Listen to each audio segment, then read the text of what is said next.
दोस्तों जय श्री राम, जय बागेश्वर धाम सरकार, जय जय हनुमान, जय सन्यासी बाबा की। दोस्तों देखिए, पूज्य गुरु जी की कथा सुनकर आज हम आपको बताएंगे जो व्यक्ति रोज गाय के इस अंग को छूता है उसका घर हमेशा पैसों से भरा रहता है।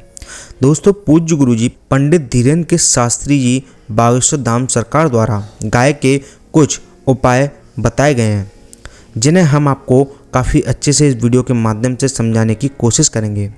दोस्तों शास्त्रों और पुराणों में गाय को पूजनीय स्थान दिया गया है। यही कारण है कि गाय को गौ माता कहकर भी पुकारा जाता है। प्राणी जगत का गाय ही एकमात्र पशु है जिसमें 33,000 देवी देवताओं का वास होता है। गाय का दूध जितना अधिक स्वास्थ्यवर्धक है उतना ही शायद किसी पशु का दूध लाभदायक है। इसके अतिरिक्त गाय के पंचगव्य का विशेष महत्व है। धार्मिक पूजा में भी पंचगव्य का प्रयोग किया जाता है। इतना ही नहीं, गोमूत्र और गोबर से विभिन्न प्रकार के कीटनाशक का प्रयोग होता है। सनातन धर्म में गाय को लक्ष्मी स्वरूप भी माना गया है। इसलिए ऐसा कहा जाता है कि गाय की सेवा करने से घर परिवार में सुखी संपन्नता रहती है। हिंदू मान्यताओं के अनुसार जिस घर में गाय की सेवा निस्वार्थ भाव से की जाती है उस घर में सदैव देवी लक्ष्मी की कृपा बनी रहती है। इतना ही नहीं, जिस घर में गाय की सेवा होती है वहाँ अचानक किसी भी प्रकार की विघ्न बाधाएं नहीं पनप पाती हैं। शहरी परिवेश के कारण गाय को पालना तो संभव नहीं होता, लेकिन इससे जुड़े कुछ मान्यताओं और उपायों का पालन अवश्य करते हैं। पूज्य गुरु जी के अनुसार शहरों में गाय को रोटी खिलाई जाती है, लेकिन आजकल गाय को रोटी खिलाने का प्रचलन बदल गया है। बदलते प्रचलन में कई बार बड़ी भूल भी हो जाती है जो कि बेहद अशुभ होती है। गाय को रोटी खिलाने में कुछ बातों का ध्यान रखना चाहिए। नित्य गाय को रोटी खिलाना हर एक दृष्टिकोण से शुभ माना जाता है, लेकिन आजकल इसका तरीका बदलता जा रहा है जो कि बेहद अशुभ माना जाता है। शास्त्रों के अनुसार गाय को रोटी खिलाने से कुछ बातों का ध्यान रखना चाहिए। प्राय लोग गाय के लिए रोटी तो रखते हैं लेकिन समय से इसे खिला नहीं पाते हैं। कई बार तो गाय के नियमित रखी गई रोटी 2 या 3 दिन के बाद खिलाई जाती है।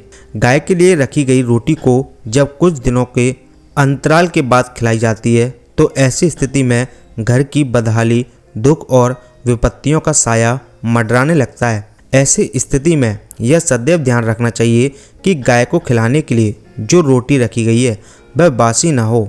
साथ ही यह भी ध्यान रखना चाहिए कि गाय को बासी रोटी खिलाना उनका अपमान करना है। गाय का अपमान करना परिवार में विपत्ति लाता है। इसलिए यदि आप भी ऐसा काम करते हैं तो आज ही इस आदत को बदल दें। साथ ही दोस्तों हिंदू शास्त्रों के अनुसार गाय के अंदर सभी देवी देवताओं का वास माना जाता है। कहा जाता है कि गाय की पूंछ में हनुमान जी का वास होता है। जो व्यक्ति मंगलवार के दिन गाय की पूंछ को अपने माथे से लगाता है उस व्यक्ति के ऊपर हमेशा हनुमान जी की कृपा बनी रहती है।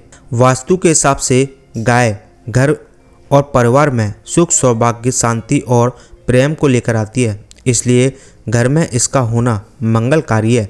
बछड़े को दूध पिला रही गाय का प्रतीक घर में संतान योग को बल देता है। साथ ही गाय की प्रतिमा रखने से घर में सकारात्मक शक्तियों का वास रहता है।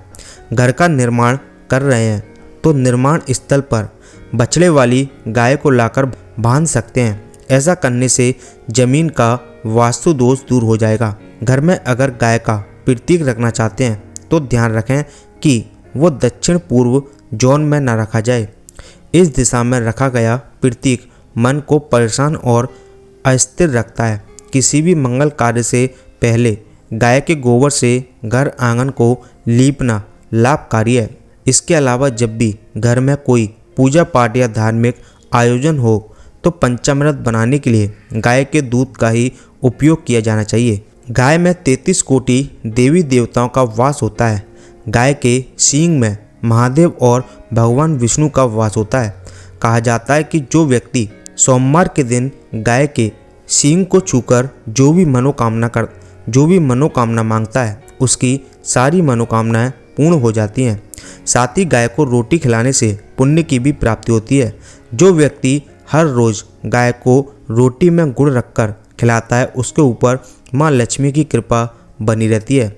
साथ ही दोस्तों, गाय की सेवा करने से वास्तु संबंधित कई परेशानियां आसानी से हल हो सकती हैं।